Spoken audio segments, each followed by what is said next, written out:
అందరికీ నమస్కారం. ఈ రాష్ట్రంలో జూన్ 4వ తారీఖున ఓటర్లు వేసిన మహాశైలందరూ కూడా ప్రపంచం సృష్టించబోతా ఉన్నారు.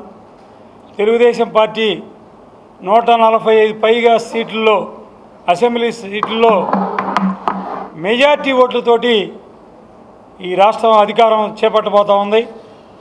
అదేవిధంగా 20 పైగా ఎంపీ స్థానాల్లో 25కు గాను 20 పైగా ఎంపీ స్థానాల్లో కూడా విజయదుందుబి మోగించబోతూ ఉంది.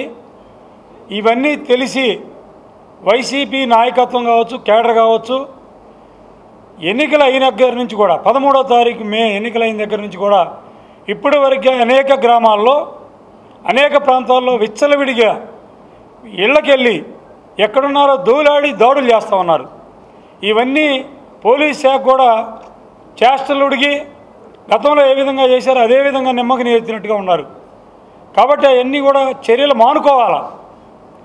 ఎన్నికలు జరిగినాయి, కొన్ని చోట్ల ఇబ్బందులకు గురి చేశారు, వాటిని కూడా సమాయించుకొని ఇప్పటి వరకు కూడా జాగ్రత్తగా ఉన్నాం.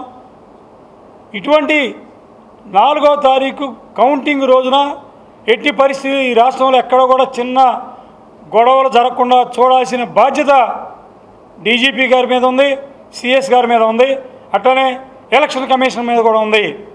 తప్పకుండా ప్రికాషనర్గా మేము 1-2 సార్లు ఇప్పుడు మా రాష్ట్ర అధ్యక్షులు కావచ్చు, జిల్లా అధ్యక్షులు శ్రావణ్ కుమార్ గారు పలు దఫాలుగా ఈ పెద్దలందరూ కూడా తెలియజేస్తూ ఉన్నాం, అధికారంలో ఉన్న అధికారులందరికీ కూడా.